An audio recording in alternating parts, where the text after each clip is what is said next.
Welcome to Faith, Reason, and Geekdom. I'm your Jenny Flexer Roger. And this is Dusty Garza. My brothers and sisters in Christ, join me every week as we explore these three perspectives in our everyday faith. That's what we call Christian genuflexing.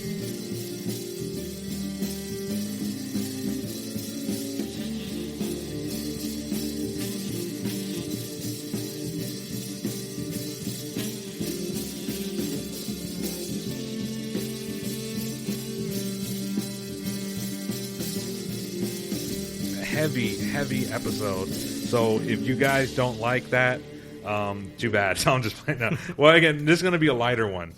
This is going to be a more geekier one, I guess, if you can say. I'm Roger. Dusty is joining me. Can you tell us about yourself? I know we did last time, the new revamp of the podcast, co-producer, co-host, but we're going to keep doing it for weeks and weeks just to give us more background. Maybe somebody didn't hear the last episode. Maybe this is their first time they're hearing it, so I just want to keep pounding that rock. But before we do, though, let's introduce two guests that we have here. Jason Nuez. How you doing? Greetings and salutations, Roger. How are you? Good. We've had you on the podcast. Again, just a short little intro. Sure. I know you're getting tired of it. You're probably like, how many times do I have to? I'm glad I'm getting a do-over because I didn't do a good job the first time around. So hi everyone. Jason Nuez. I'm 42 years old, cradle Catholic. We'll be married. Upcoming will be 20 years next week, actually. Thanks be to God, and of course, God willing. I'm a father of two amazing teenagers, and I'm a big fan of faith. I'm a big fan of reason, and hey, I'm also a big fan of geekdom. Big fan of God, I see. Well, before I say this, can we use your first name? Let's go with I'm Tom. We'll say my name is Tom for the show. Okay, all right, Tom, who's not Tom. Can you give us a brief introduction about yourself? And why are you here, real quick? And we'll get into it, but just a brief introduction. I'm here to provide science and technology background for the podcast. Geekdom. Based upon the topics you're going to be discussing. Because surprisingly, most folks don't really think about things like orbital mechanics as they apply to the Catholic faith. That's interesting. That's fascinating. That sounds out of this world. Yeah, that does. And speaking of that, that's a foreshadowing that we're going to do. Okay, and again, there's revamp of this new on steroids faith, reason, and geekdom. We just got liposuction. We got like all the different exercises, steroids. So it's a revamp of the podcast. So once again, my co-host, Dusty. I am, first of all, humbly saying this because we pray the Litany of Humility, right? And the Litany of Humility is all about don't put the spotlight on me. I am yet let me be a voice for God, for His goodness, for His love, etc. And I am very blessed in that I live a life full of adventure and all the amazing blessings that God has given me. I grew up in San Antonio, Texas, on the west side, a poor kid. I never knew, actually, though, that I was poor until I went to Catholic school at Central Catholic with a bunch of kids who were born with silver spoons in their mouth and were sons of doctors and lawyers and dentists. And I was so blessed with that opportunity. God was looking out for me, and I got a scholarship. And I wanted to be, more than anything, a television and film producer. And I went after school. Started working in television and film even while I was here in San Antonio. Was lucky enough to go to the University of Spoiled Children in Southern California, USC. And the official name, by the way. Yes. You don't even know what UCLA is called. That we'll leave that. That's like really racist and horrible. That's so we're the not Patreon even going to get into episode that. there, folks. But I was very blessed to come back and be of service to my parents recently here who are aging.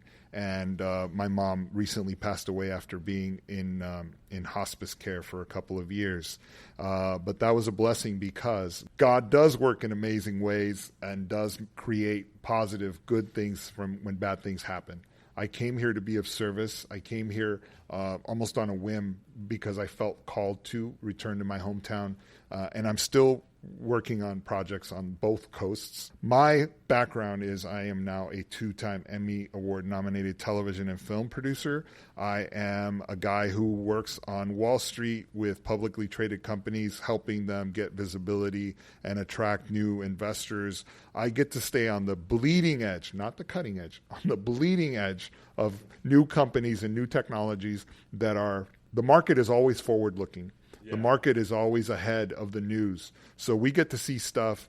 I love it. Every time I go to work, I'm working on new, cool, geeky movies for comic book companies, or I am working with new technologies and biotechnologies in particular. I've been very heavily involved with new cures for cancer that are not going to be approved by the FDA for 20 years. Especially the FDA. But nonetheless, amazing stuff. New technologies, new crypto stuff, everything. Like, I love it. Every day for me at work is a new horizon and new things. And so, of course, I'm going to be here talking with you guys and geeking out, and also hopefully sharing a little bit of my faith and the things that I've learned the rough way, the hard way most of the time about our God and what an amazing faith we have as Catholics. It is one of those things that the more you scratch the surface, the deeper you get into our faith, and the more jewels you discover. And so I'm excited about that. I have been a youth minister. I have been involved in retreat ministries. So I'm happy to be here. Let's get into a new thing we call the Litany of Topics. And these are, so even if you're like, I never heard this news, it doesn't matter. Just it's a hot take. Again, it's like, oh my goodness, we're turning into like a women's daytime talk show host. We're like the View now. We're like the Chow. We're like we're like Wendy Williams. We're like Wendy. This is like a Wendy Williams. So I'm gonna say hot topics. Can we be like pardon the interruption or something? And there was a TV show that I watched as a child because I was a serial juvenile delinquent. Oh, okay. So my mother disconnected the TV antenna, and my dad supported that. And the only thing I could watch was PBS. So in about fourth grade, I really became attached to the McLaughlin group. And I'm going to send you tips of that, clips of it. But it was a group of old people. It was the original hot take. Yeah, it was like think tank called Litany of Topics. Okay. So again, before we go on, this is you're listening to Faith, Reason, and Geekdom. Please, can you subscribe? Can you share? Can you rate 5-star on Apple? Do all of that. It really helps to proclaim Jesus Christ and for people to learn something, to listen to something interesting, learn, and also just have fun. Christian content. You don't have to worry about certain stuff, or you don't have to be like, oh my God, they're going to just feed my mind with garbage all the time. No, we can mix our culture. It's our faith and our culture intersected. So again, Faith and Reason, Geekdom, Litany of Topics. First piece of news. Okay, Doctor Strange 2 is reportedly, it's not official yet, but there have been reports that it will be on Disney Plus streaming services as early as June 22nd. This movie just came out. I'm sorry, I usually always see them. I'm going to see it. But now this kind of makes me almost not even want to go see it in the theater, because it's less than, 20-something days it's going to be out. And so I'm like, isn't the studio losing money? And Dusty, I'll go with you next. What's your hot take? Because as you coming from the Hollywood producing movies and stuff and working with a comic book that we shall not name company, do you think is Marvel... Are they shooting themselves in the foot? What do you think? Well, first of all, I can't wait to see this movie. I haven't seen it yet, but like you, I'm wondering, should I rush out and buy a ticket now? This is Sam Raimi, and who's like one of my favorite filmmakers. Anybody who's a nerd knows Sam Raimi movies, and so this is like the first time I hear that Marvel sort of gave carte blanche to a director to kind of bring in the product under his vision, which is really, really cool. I have nothing but respect for Sam. He's an amazing visual guy. There is so much content needed by these streamers.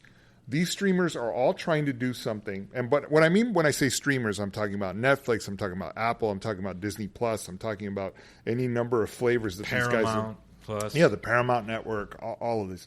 They are all wanting unique content so that people can spend money there. And they want to drive those numbers, because at the end of the day, what drives this business is how well are the subscriber numbers doing. That is like the measurement, and you hear that a lot about Netflix. Oh, Netflix lost subscribers.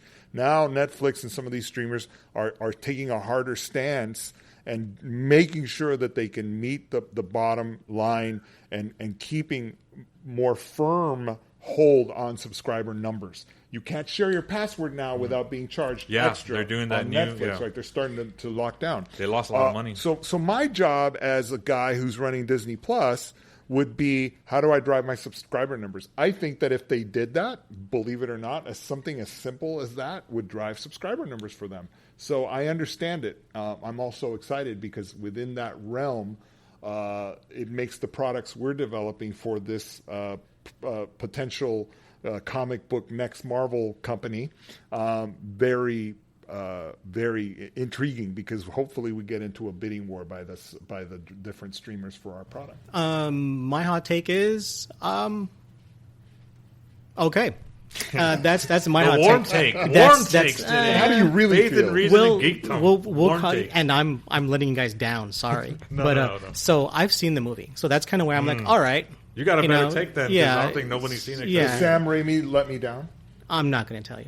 That is harsh. I've already kind of spoiled some of it for Roger, like in the 2 or 3 little bit. times Not it's too- come a up little in bit. conversation. How about we do a So- deal? He'll tell you about it, Sam Raimi, if you could name the comic book company. That Oh, there you go. That's a good I deal. can't do that. And Fair trade, I would say. and same to Tom if he gives us his real name. So just Yes, kidding. Tom Just kidding. gives us his real name. But no, so yeah, that's Look, when I kind do of- air quotes, Tom, every time you say his name, you got to do this, air quotes. Yeah, you're going to do air quotes for Tom. There you go. So yeah, but for me, it kind of makes sense, kind of hearing what Dusty's saying here. That's so Obi-Wan Kenobi is going to debut on Friday, right? So that's debuting Friday, June 22nd. I'm not sure what the rest of their lineup is for the summer. I know that Andor is coming out, I think, in August.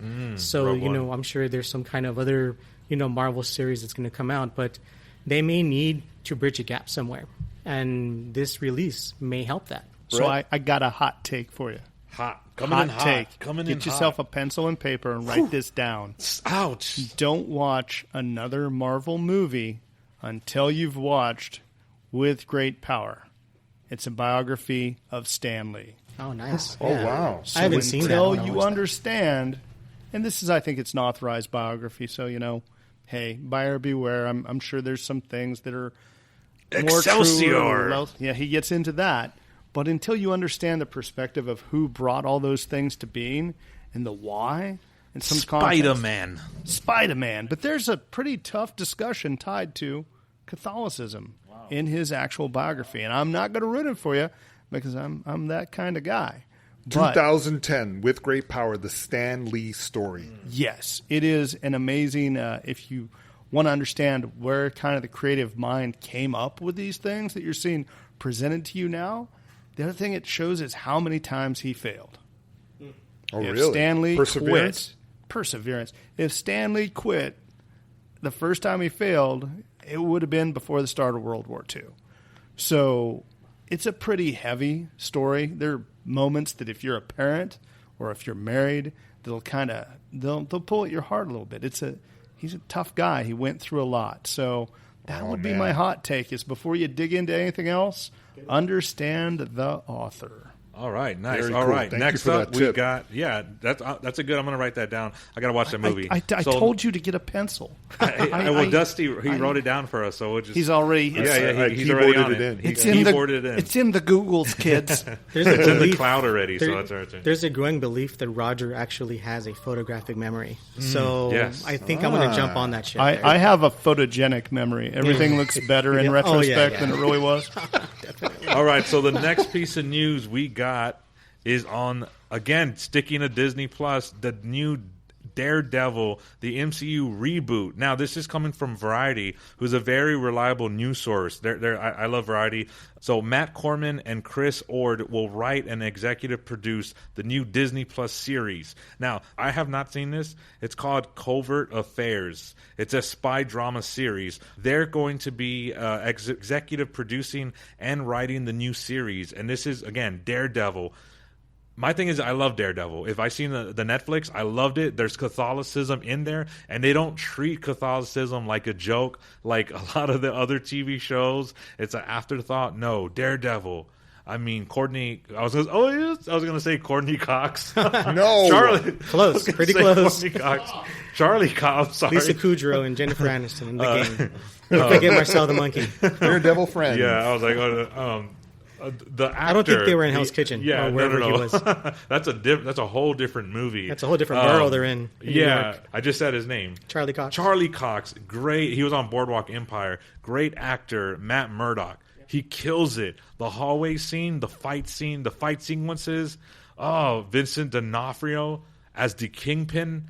These two, again, I have not seen the spy series, Covert Affairs, but I have faith if they're going to do this spy drama that it's going to come with stories, that Matt Murdock's going to be in the shadows and he's going to be fighting maybe the Hand or whatever. So to me, this gives me confidence. I don't know too much about it.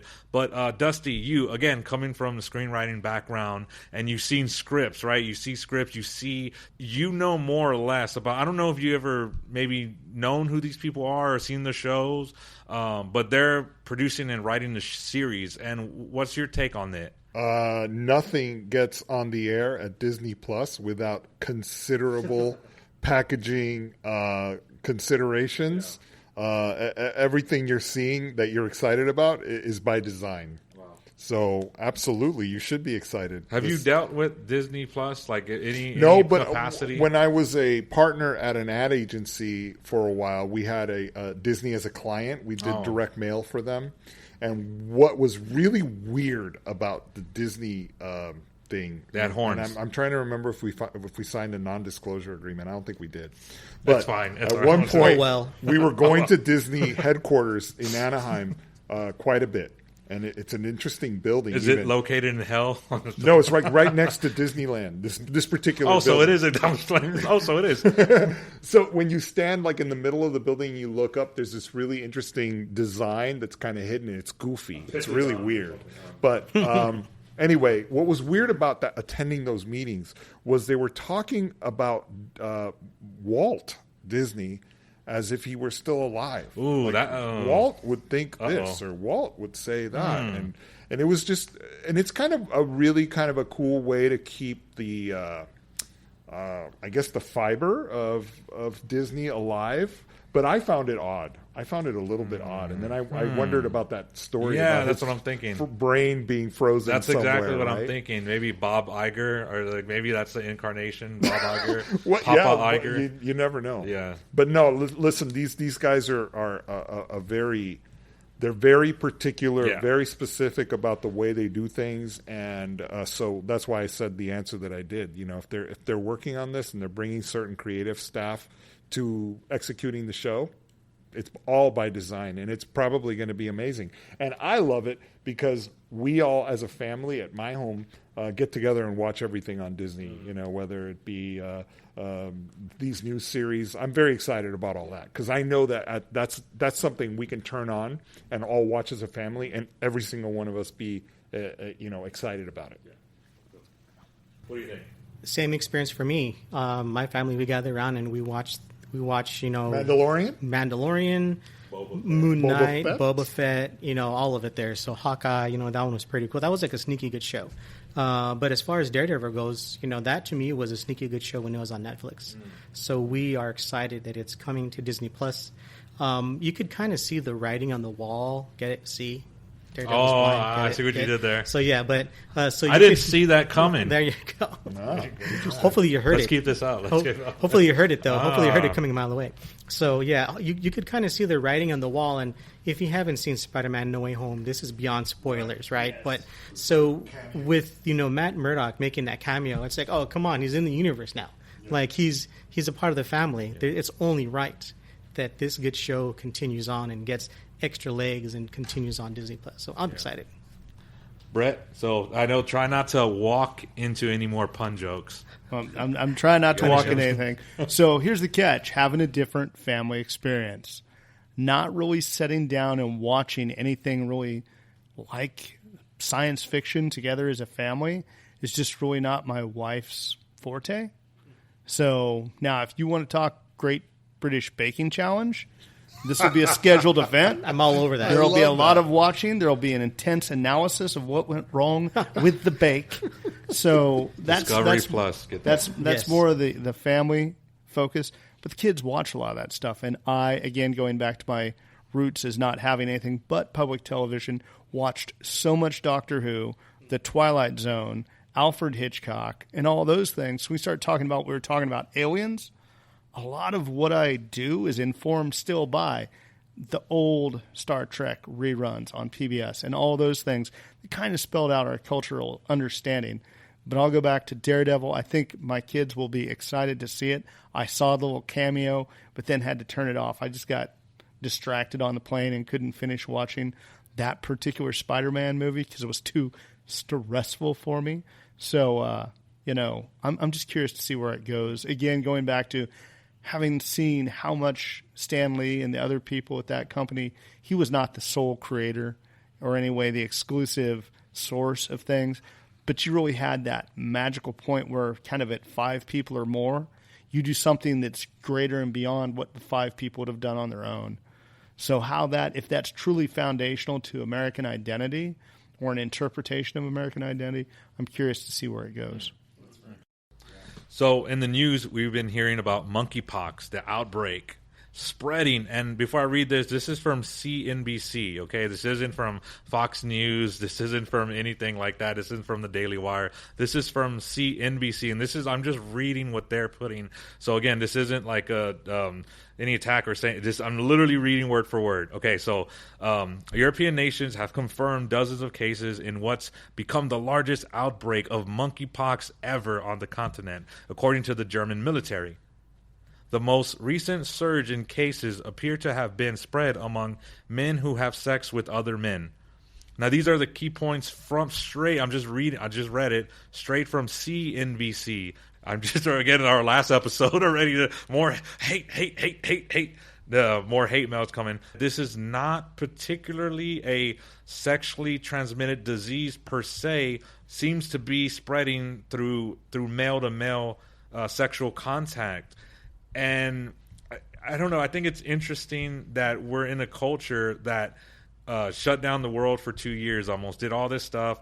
And when it comes to this stuff, they're kind of like, how about just tell people to be chaste for a little bit, at least? Like they said, through blood, close saliva. So this isn't like I pass by you and you get it. You have to be like in somebody's face for a long, long time.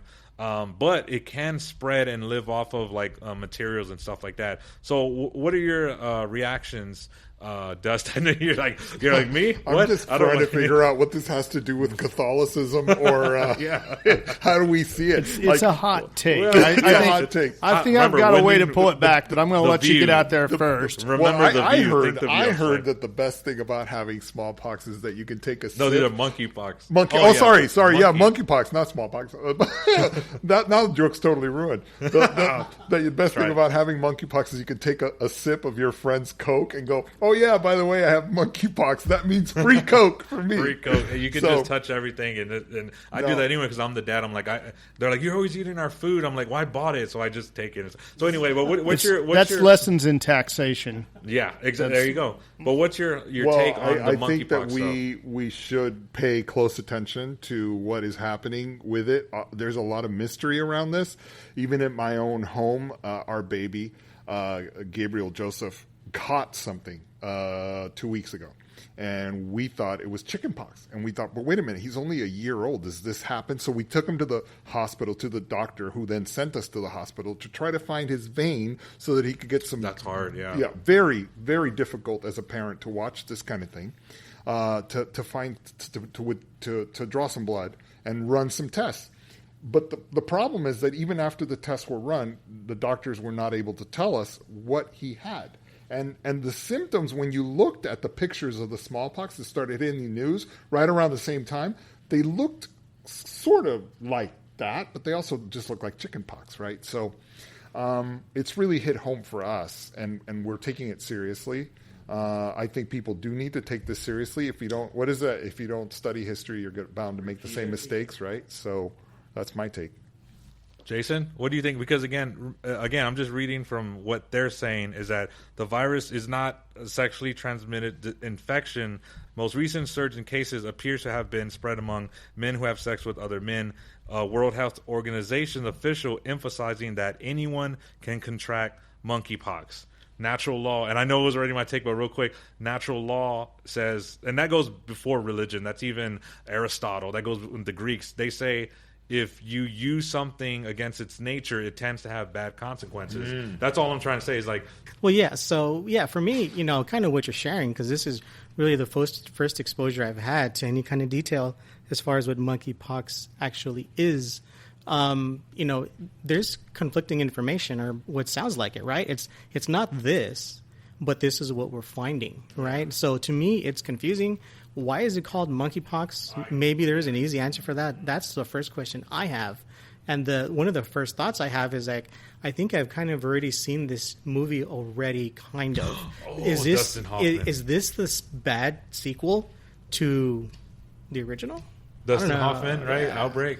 Yeah. It's a good. Talking I about like that Papillon. movie. I like that movie. It's that's kind of my on the surface, just a dude thinking. I think I've already seen this movie before, and that's speaking as someone who is highly immunocompromised. So. Yeah. The reason it's called monkeypox is because the first time it was discovered or it happened to be an outbreak at a research facility where monkeys were being kept. Curious. And it was apparently two outbreaks of a pox-like virus that happened. And Curious. I don't know if that has to do with why it's called. I mean, why it became monkeypox, but that was the reason why. Curious. What do you think, Brett? This is a tough hot take. I'm sure it's maybe my last appearance. People are not going to like what I'm about to say. Uh-oh. So, Let me get the mute button on. yeah, there has been disease since the beginning of time. Folks have a really short memory. One of the things when COVID-19 started, I talked to my mother, who's a laboratory supervisor and has worked in the medical field since, graduating from college and that. And we talked about a couple of things. First, nobody has any real recollection of polio in America. The fact that all of the kids' summer camps were canceled. There wasn't a vaccine at first. There were profound, consequences for people who became infected. Nobody really looks back. That was not that long ago. We have family members who are alive during that period. So to kind of go into there's all these things. You're getting reporting about a few cases of a potential thing that's kind of tough when you look at transmissibility. So it's probably not going to, because it also doesn't talk about what the duration of the infection is. It's I'm not going to go into all the immunological factors or other stuff. But that's just kind of one is. And the other one was talking to my mother about my great-grandmother was one of the first people to have the Spanish flu in rural Kansas. And so what her role became then as somebody who'd survived that is she rode from house to house of family members who'd gotten sick to care for them because their family had to leave. Wow. So consider kind of where we've been during COVID. Did we really look out for each other as a community and those who were, in need? It was kind of a confusing time. Lots of people either lost their jobs or had impacts on their employment or how they did things or requirements to support their family. Here's where things get really unpopular. Climate is changing. Okay, there's widely held scientific consensus. Out. I'm just like, yeah. Now I'm not saying why, so I'll leave that to you all to figure out what you feel. But the climate is changing, and as consumption of resources accelerates in certain places, coupled with increasing saltwater inundation in areas where food comes from, we're going to see more disease and in the most at-risk populations. And that's ultimately going to drive something. You'll see a food scarcity, which has been a bit of a topic. Mm-hmm. This will tie back to that, and you'll tie back to disease. And ultimately, you're going to see a bunch of coverage of human migration. Mm-hmm. That's just kind of tasty, hot, and that's like a real take. Real take right there. Uh-huh. Yeah. So don't panic when you see these things in the news because they're not new. You're seeing a different scale of reporting, a different tenor and tone, and people are trying to drive you to. That's another episode. We're going to talk. We're going to get into that's another episode. Yeah. But really, could be a narrative too. Keep your head about you and consider if you're of a particular faith and particular beliefs, how you're interacting with those around you. Yep. Next one is George R.R. Martin of Game of Thrones fame. He said he wants House of Dragon, his new spin-off series, to have more success and Emmys than Amazon's Lord of the Rings. Now, he was talking to reporters, and it wasn't like a hard, like, I want to kill them, I want to destroy them, I'm better. No, he said he wants both of them to succeed, but if Lord of the Rings, the Amazon show, the new one coming out, that actually one of the it's the biggest budget in TV history, if that gets 6 Emmys, he wants 7 Emmys. And the way he said it, I think he said it in such the perfect way, because he wasn't being like, I want them to not succeed. He says he wants them to succeed, but he wants to be better than them. And I think that shows competition. It's almost like the WWE and WCW. Remember? Yep. Like the Monday Night Wars. Yes, that caused that competition is good. I thought he was very balanced. So that's kind of my take. And again, Dusty, since your background, 2-time Emmy-nominated producer, what do you think about that? What do you think about what he said? Right here on my front of my wallet in this little plastic thing, I have my Emmy Television Academy member card, which I can tell you, you've just incited my interest, because what happens is, if we see either one of these shows not spectacular that blows our mind, as a voting member of the Academy, I am going to vote for somebody else in the category just to get angry at them. Because you don't get ahead of a production and start talking about how many Emmys you're going to win. No, you like bring it. Like you got to earn it. You know, you got to look. Television is the most amazing television that we've ever had in history. The golden age. It's the golden age of television. I would dare say the platinum age right now. Yeah. And again, this is somebody who's saying that we're going to see some really interesting new technology and entertainment's going to become more immersive than we know right now. But look, man, just bring it. Don't talk about it. What happens when the Celtics go out and start talking smack about how they're going to beat Miami next game, and then all of a sudden they show up and Miami runs 25 points on them at the beginning of the game? Like, you can't do that. So I don't know. This guy sounds a little weird and wacky for doing that. And I know Academy members, by the way, who purposely do that. And that's why see these surprise Emmy wins. Is there like little pettiness? Yeah, because we're seeing like these huge budgets of publicity and billboards on Sunset Boulevard and all kinds of appearances on TV shows during around Emmy voting time. Mm-hmm. And they're clearly pushing for that Emmy vote. And so what people do on the ballots is they'll vote for that least known guy who didn't spend a dime. And guess who wins on Emmy night? The least known guy, and everyone's surprised. Yeah. That's what happens. Speaking of Emmys, that's a whole other topic. Real quick, I don't. Who's somebody you met that you wanted to meet and you ran into at the Emmys? You're like, oh my goodness, here's this guy. Oh my gosh. Well, all you got to do is go on my IMDb page and see a bunch of those people. But my favorite one was Vince Gilligan. From Breaking Bad. Breaking Bad. And I've seen him a few times, and I've actually spoken to him now since. You ran into him at the Emmys? But the first time I ran into him, I was my date was very impressed, because I just walked up to him and started talking to him about the fact that Bryan Cranston was in an episode of, speaking of UFOs, of the series with the 2 FBI agents. X-Files. X-Files. Right. That was the very first. Vince wrote that episode. Oh, wow. Bryan Cranston in that episode sits in the back of a cab the entire episode. That's like the whole episode. But that's where he first met Bryan and then decided to cast him for Breaking Bad. And so I knew that story, and we started talking about it. And the date that I was with was like, wow, you knew that guy? Like, he just was starting. People like to talk about themselves. Hey, Vince. They like to talk about Vincey, come here. Hey, Gilly. Vincey, what's going on? Hey, Gilly. There you go. Hey, Gilly. Gilly's Island. And brilliant guy and super humble. He must pray like we do the Litany of Humility. You would never, ever guess that this guy has won as many Emmys. And I'm watching Saul Goodman, the Better Call Saul, and Better Call Saul, and all that.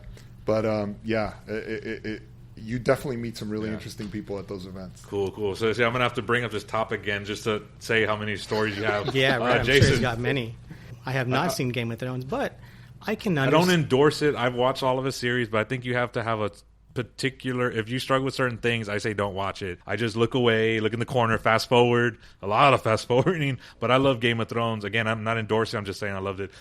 So that statement there of his aim, if you will, right? To me, to kind of put in a sports metaphor, Dusty, that's like bulletin board material for the Lord of the Rings cast and crew, right? That's motivation for them just to bring it, as Dusty's saying, right? So for me, George R. Martin, from my understanding, this is his baby, right? So you got to be competitive if you have a show in production, right? You've beaten out other people for other things, so you're competitive. So why wouldn't you want your project to be more successful than a rival project? Just thinking about it from the perspective of, say, someone who's creating something, right? You want it to be good. Everyone knows, they see Game of Thrones, they think George R. Martin, right? They see Lord of the Rings, they think Tolkien, they think Peter Jackson, So you want your podcast to be the best, right? You want it to have 5-star ratings across Apple Podcasts. And by the way, you can now rate on Spotify. So quick plug for those who listen on Spotify. You can rate podcasts on Spotify now. So rate this podcast 5 stars. So you want what you have that's yours to be the best. So I don't blame him. And we don't care. We will beg for that 5-star rating. Yes, I will do. That. Roger will bribe you. I will do embarrassing things for a 5-star. Roger, I like that take. Roger will let you. Roger will share with you the fate of the pets he's had. I've heard that story for that 5-star rating, and that alone, it is a tearjerker. It's worth it. It'll make you laugh, cry, and shiver in fear all at the same time. Brett, what's your take on this? I gotta go. This will be quick. That's kind of like calling out in music Quincy Jones. Sure. Yeah. And comparing yourself to him, or to Larry Bird or Michael Jordan. Everything I saw in the Meme-averse was that Game of Thrones ended with a resounding meh. Right. That's true. So to kind of pull out your pretend dragon story and throw it up against one of the great works of all time, that is, yes. Just, I'd say that's suspect. And I would have to defer to my children who are greater experts on this matter. Sure. Hey, look, at the end of the day, I hope we all win and we get some amazing content that would be Emmy worthy. And I'm saying Kanye is Kanye, but Kanye is not Quincy Jones. So we all know, of course, it's coming up. Can't not talk about it. Nancy Pelosi pushes back on Archbishop Salvatore Corleone on denying her communion. He excommunicated her. You can't do that. How dare you? No, he didn't do that. He didn't excommunicate her or anything like that. You do have to understand it comes from Canon 915. Again, those upon whose penalty of excommunication has been imposed or declared are others who obstinately persist in manifest grave sin are not to be admitted to Holy Communion. And that is from Canon Law 915. The key word is persist in manifest grave sin. That's the big difference. Because some people are saying is like, hey, well, if we do that, we're going to have to deny every regular Joe Schmo communion. The difference is it's not public. It's not, again, manifest grave sin means it has to be public, it has to be persistent, it has to be grave. It's not just some dude that had an affair, which is, again, wrong, of course. But nobody knows that. He's the guy that did the affair is probably not going around saying, hey guys, I did it and I don't care and I'll do it again, in public in front of the whole congregation. That's scandalous. So that's the main thing. This is Canon 915. You guys can look it up. And the thing about this is some people are pushing back hard. Like some people are, this is a hot take, but like some people are really pushing back hard. It's causing a division.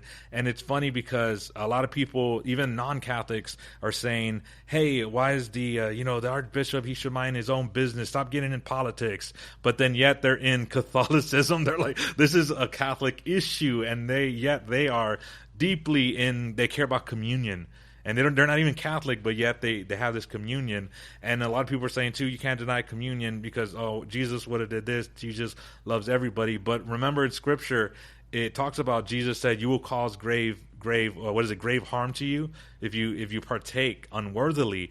And this is an act of love. If you read the actual statement from Archbishop Salvatore Corleone, you will see that it's reluctant. Like he's not like, yes, I'm going to do this and ha, I got you. He's very like, I don't want to do this. Almost like a parent getting after child. Like, I don't want to. I really don't want to do this.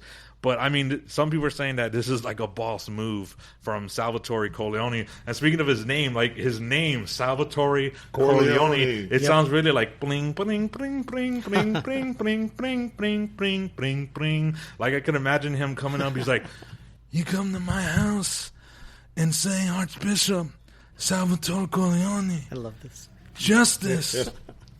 I made her offer she couldn't refuse. She couldn't refuse it.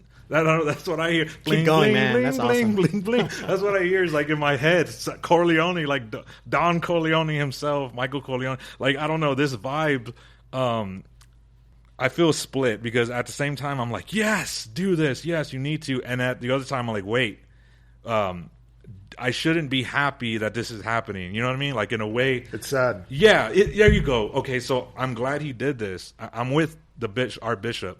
We shouldn't be happy like, take that, Nancy. Take that, Nancy P. That's what you get. Now go after Biden. I think we should also like do the same thing with Biden, but not in a take that. It should be in a a sad, like, because again, this is an act of love. He's an excommunicator. As soon as she goes to reconciliation and denounces it, she's back on. Like, it's not like an excommunication. I'm glad he did it, but I'm sad. Because it had to go this far. But again, I'm with him on that. Dusty, I'm sorry for going long. What's your hot take? The problem is that we live in a Twitter universe where, you're only going to get the 2-second version of this. And obviously, we have people like us who can dissect this, and we're not anybody. Experts. We're we're not anybody.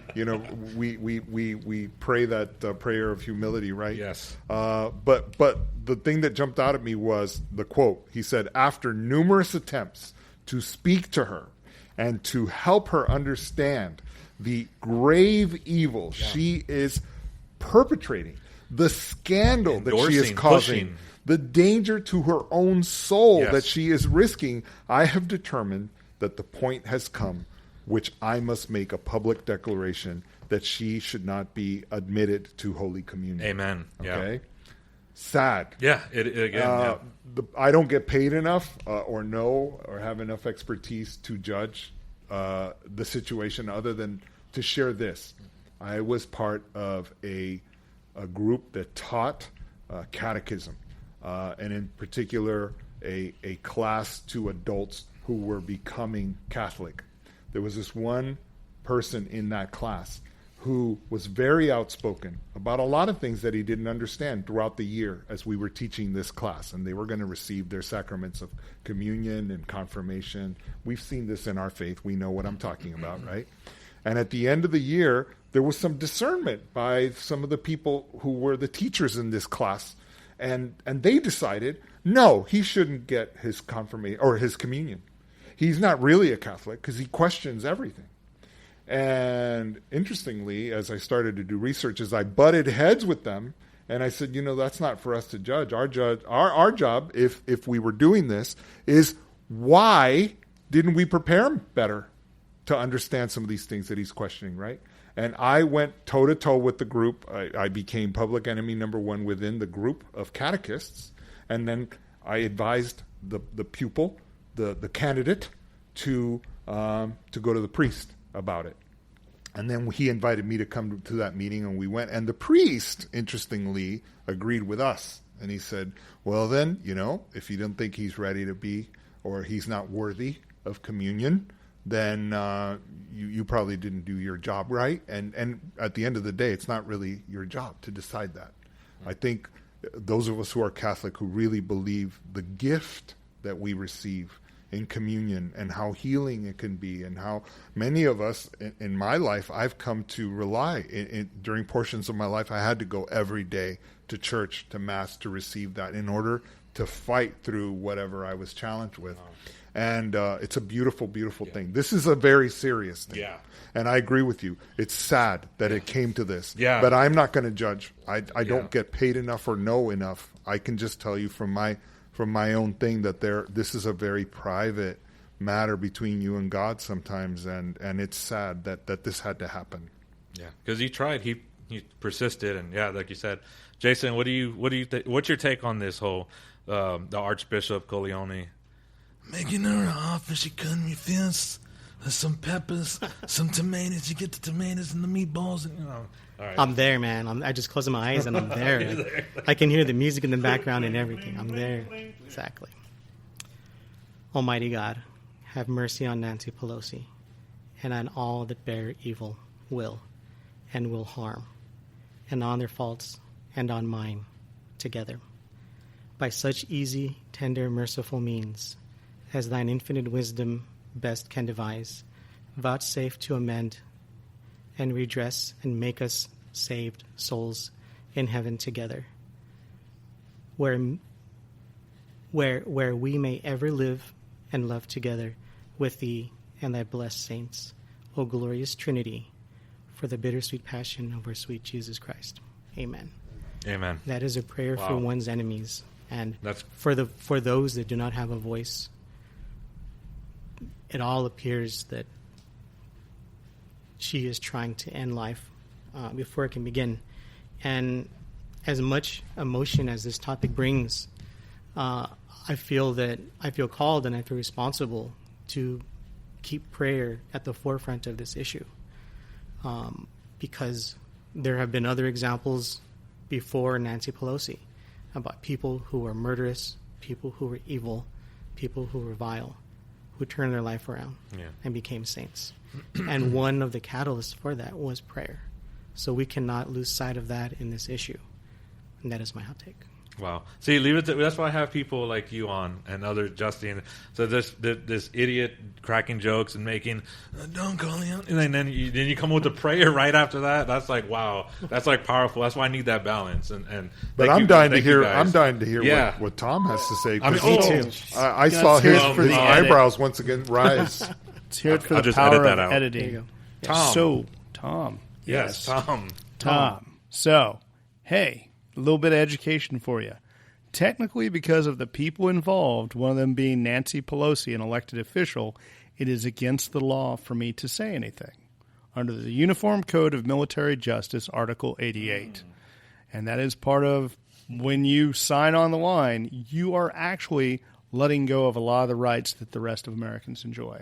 So because of this person's position, it is explicitly forbidden for me to voice an opinion on this topic. Wow. So I just got turned on a little bit. That's hot. I just got a little so bit turned that's on. kind of when you see people speaking up on the news, regardless of the channel, there's public affairs is who's supposed to be speaking on behalf of the Department of Defense.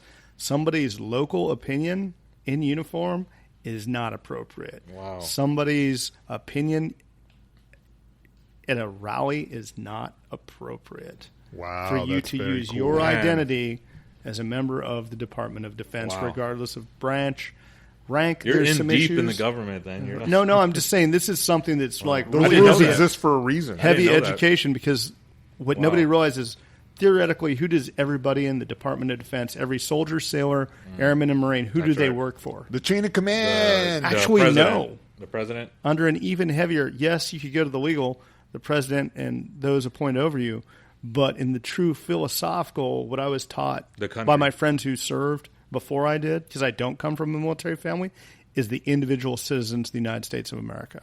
Oh, yeah. Okay. And so that's who you are ultimately responsible to. And if your actions, if you cannot justify your actions to not just a family member, but to one of your teachers, a friend, another community member, then you probably shouldn't be doing it. So we'll leave it at that. Hot take is, as much as I'd like to say something, it is I get actually it. I understand. profoundly Illegally prohibited. for you to do that. Yeah. And so what in if- order that everyone can have their rights, you waive your own. Yeah. Well, what if there's a hypothetical where somebody's name's Plancy Clonosi, and her name was Plancy Clonosi, and shit? No, okay, I respect that. All right. Stop it. Well, that's the end of hot takes. The litany of topics. If I can just say one thing before we wrap up here. Tom's a stand-up dude because, as we all know, Tom's not his name. And he's still abiding by what he has sworn by. Exactly. So he could easily think in the back of his mind, I'm not using my name. I'm gonna take this he could opportunity to easily, let yeah. loose. But he's not doing that. Stand-up guy. He's a stand-up. Respect I mean, that. it's hurting the show, but it's a stand-up guy. I just want to be sure it doesn't all go to your head, Roger. We've got to keep you tamped down That's before you're right. number one on iTunes. That's right. Yeah, no, I'm actually very much glad that you came to do this. I remember when we first met several months ago, and I was like, I got to get you on. And other stuff happened, but like finally. But so I'm great, super, man. super excited, I'm excited because too. today we're talking about something that fascinated me since I was a kid. We're talking about UFOs. UFOs are in the headlines in the craziest ways. Now we're actually talking about UFOs, full The government. disclosure by our governmental entities, which is something that I've been waiting for as a UFO geek and Yes. nerd for years. We are actually now having hearings in Congress in which they are showing us amazing video footage. Yes. And we have somebody at the table, Tom, who's really not Tom, who we think, we don't even really know for sure, works for some interesting people. We're gonna dance around, see what you can say, and then I could always edit it stuff. So, but before we get into that, I wanted to ask you, Jason, like, what was your initial reaction when you saw that? Like, for the first time in 50 years? For the first time in 50 years, you had an actual congressional hearing on aliens, and it was a Tuesday. Like, just not Friday, not Monday, like the most randomest day. Tuesday, like just out of nowhere. Oh, it's a Tuesday. Hey, aliens, or UAPs is what they call them. What was your initial reaction, just like hearing the news? First time in 50 years.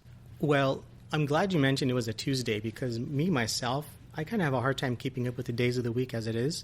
So I had to check the calendar and make sure it wasn't. No, first I had to look outside to make sure it wasn't night, and I had to look at the calendar to make sure it wasn't Saturday. Right, because I was like, am I looking at a Saturday Night Live skit or, yeah. So the first exposure I had, of course, as the way some of us, if not most of us, get the news is through social media. Whether that's right or wrong, who knows? But that's where my eyes are at certain parts of the day, and I had to make sure I wasn't looking at The Onion or Babylon one of these, Bee or Babylon something Bee, like that. one of these other satire sites to make sure. That's it. But hey, as someone who likes to consume media in various types of ways, I've heard interviews with Bob Lazar. I've seen the documentary.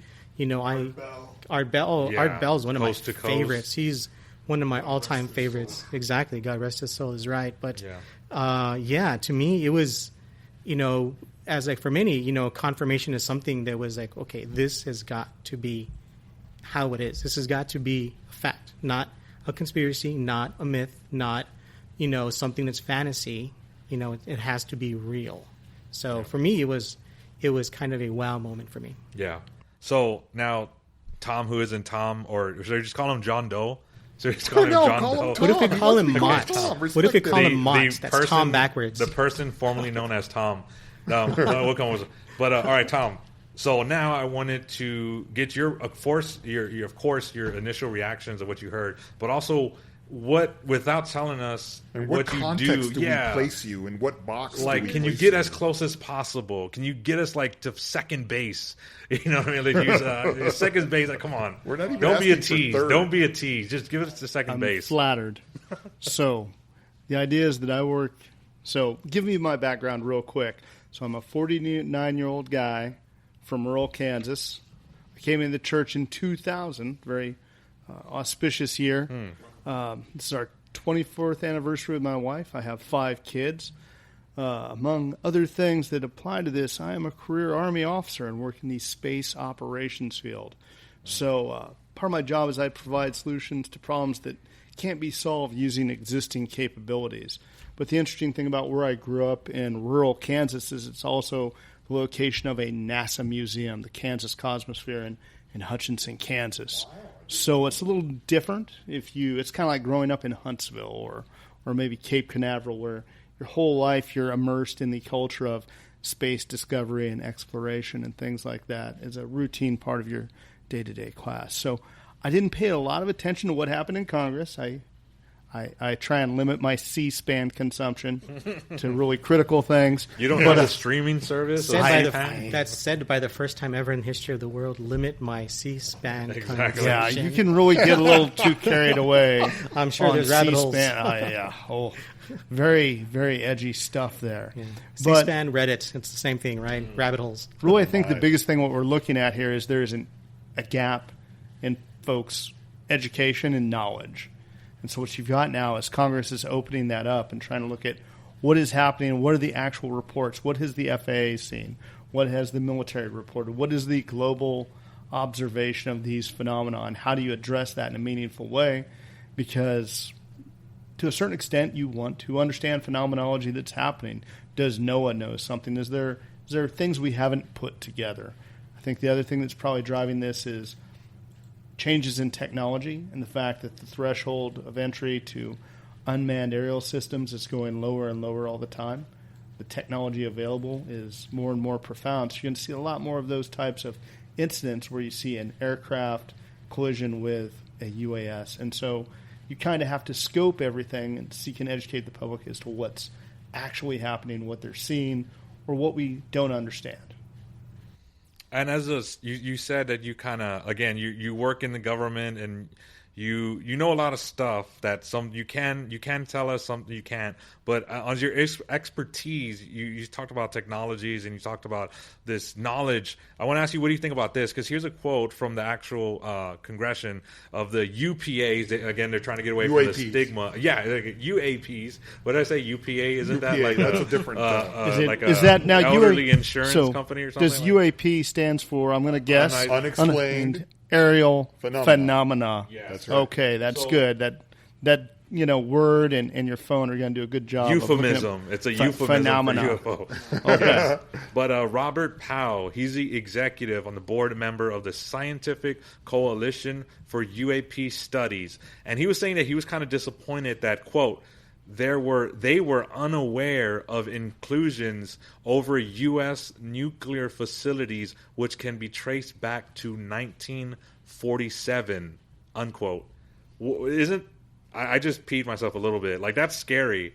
Like, and this isn't the only time in 1947. There's been other sightings that they actually, whatever these are, UFOs or UAPs, they've gone near nuclear facilities and actually, like, turned them on or did something to them. So if you could get to Earth from somewhere else, why would you care what we were doing at a nuclear reactor? Because your technology is inherently going to be far more advanced than nuclear fission that we are currently using. And as you move through other lines of thinking, you can kind of tell through different scientific methods what's happening at a reactor. You can see certain signatures of emissions and tell what's happening. So again, if you came all the way across the universe from even someplace close, only tens of light years away, that's profound technology. What would you be doing here, and why would you be interacting with a nuclear reactor? Very head-scratching question that Tom has proposed to us. You know, we are all believers here. I think believers not only in our Lord and Savior Jesus Christ and our Catholic faith, but also I think believers in UFOs. Am I right? Am I taking the right temperature? Maybe I'm agnostic. I'm going to say I'm agnostic. Really? I'm agnostic. I just kind of take it for granted that the universe is so vast and so huge and so like we can't even wrap our head around it. That there wouldn't be life out there. Well, have you heard of the Fermi paradox, though? Have y'all heard of the Fermi? I know his eyebrows. Tom. His eyebrows just almost fell out of his head, and his eye like you heard of the Fermi paradox, right? Which is I'm not deep on, so I'm going to let you explain. Okay, so the Fermi paradox is pretty much the simple idea of like if there's all this universe and there's all this civilization and all this time and the Earth and world has been around for billions of years old. Where are the aliens? Like, shouldn't by now, like, especially if they're that advanced, shouldn't we been visited like a long time ago? Because in the Fermi paradox, it says like all this time, all this billions of years of time, you would think one advanced civilization out there somewhere in the galaxy would have been advanced enough to conquer us? Like what happens when us humans see something and we're like, hey, we're bigger, stronger, faster than them, let's just take them over? Like what happens to humans that we're just going to take over this part of the earth or whatever? What makes it that a advanced civilization that's had all this time in this whole big universe, what's stopping them? Like, why haven't they taken us over yet? Like, so that's the Fermi paradox. Is like, where are all the aliens? Well, the aliens are clearly circling our nuclear power plants and nuclear facility. We've already established that. Jason, I don't know. What do you think? He sounds like he didn't listen to enough Art Bell episodes. Yeah, well, one could say, this sudden advance in technology, like seriously, our phones have a touchscreen. There was a pretty big leap there. So there is this. Who knows? This maybe they're among us. That exists too. And I remember because I drove past this store the other day that's been there since like 1957 in my parents' old neighborhood, where they repair televisions. And I was happy to see it there the other day. And I remembered when I was a kid, you would take your television there and they would change the resistors inside your television, the little tubes. It was like tube technology, right? All of a sudden we make this huge leap that nobody can quite explain from that resistors and tubes to like LCD and touchscreens and all this stuff. And the new faster computers are making new faster computers. And that goes to what you were talking about, Tom, which is, hey, maybe we're seeing new technologies. Maybe these technologies are Russian. Maybe they're Chinese. That's what I was going to say. Okay, so on the point of that, if it's a new technology, like, why hasn't Russia or China? They want to. Why? How come China hasn't took us over? I mean, other than the NBA, why didn't Russia use that technology to take over Ukraine? Exactly. They're getting their butts kind of kicked by just a Ukraine. Why is Russia losing? And I mean, other than the NBA, again, why doesn't China just take us over if it's them? So that's a tough one. You've got a lot of things laid out, and I'll try and tie it back to the NBA. So nice. So you're going to get fined for that. You said, so with all this technology, why isn't Russia succeeding in the Ukraine? So I spent a lot of time thinking on this one, watching it. And I would pose this to all three of you as learned men of a particular age. Roger, you may not be old enough. But that's a compliment. We're talking about Russia, not the Soviet Union. As you look at what's happening within the organization of the Russian military, unless there's something I'm missing, one key component is gone from what would have been the Soviet army, and that is the commissar. You do not have an enforcer of political ideology present in the rank and file anymore to ensure things are executed. So you see things like profound corruption at the senior leadership levels. You see abuse of the subordinates and sale or misallocation of resources by the senior NCO leadership, and then you see a large group of conscripts who aren't necessarily ideologically tied to the effort and really are only making a marginal amount of money. So you've lost really the ideological root of what the Soviet army would have been as you see this being executed, and it's just really a profound demonstration of how complex what we call maneuver warfare is. As you sit and watch the videos, the ones that are credible, coming out of that region, you see things that are they're kind of, as a military professional, shocking to see the inability and incompetence to even conduct basic movement, basic things like reacting to an ambush that you'd expect to see every echelon of junior U.S. Army leadership, and especially the Marine Corps, execute. They are not even reacting to ambushes. So I think that's the key thing, is they've disrupted their own enforcement mechanism that would have made that an effective military approach. Their focus is always on mass or number of troops in a place, not necessarily quality. It's always the quantity. How do you feel about that answer on Ukraine? I'm going to pass on this. But at the same time, you told me, like, Tom has been calling the whole Ukraine thing, right? Like, he's been telling you for weeks, hey, look for this to happen and look for that. I'm going to take him to Vegas soon. There you go. Because this guy can make you a lot of money guessing what might happen next. But, trying to keep us back on point, first of all, as Catholics, I think we're ready to deal with the implications of whether or not this is alien life. Yeah. As taxpayers, I have a little more difficulty with it. Taxpayers related to alien life Like, regarding the Well, the are U.S. they going to be on welfare? Like, what do you the mean? U.S. Like, government has this propensity to Free phones. to exploit this incredible resource that we as a country have that almost no other country has, and this is a renewable resource that is very powerful, and that's the fact that we all pay taxes, right? And we keep feeding the government and keep feeding we do dark pay a lot of taxes. government projects, and this is me being a total cynic and being very brutal, honest here. I have difficulty when you're asking me to pay taxes and that we are dumping unforeseen billions of dollars into secret projects that we know nothing about where it's going, unaccountable to, as Tom's eyebrows once again leave his forehead towards the sky. That's 2 or 3 times that so we far. don't know where they're going, right? track. And there's no accountability in Congress and so forth. And the moment even a congressman starts chirping about it, he says, oh, yeah, well, how would you like all your military bases in your state closed down, or some of them, so that it hurts, so you don't get reelected, right? So it's very powerful. Not all ufologists are excited about these new Pentagon-inspired investigative offices that have been set up to look at this. I have a feeling that they're going to ask us to spend more money in perhaps even more secret government programs, feeding into these things that we're seeing. So Tom, what do you say? It's an interesting perspective that you think this would be a Department of Defense-led activity.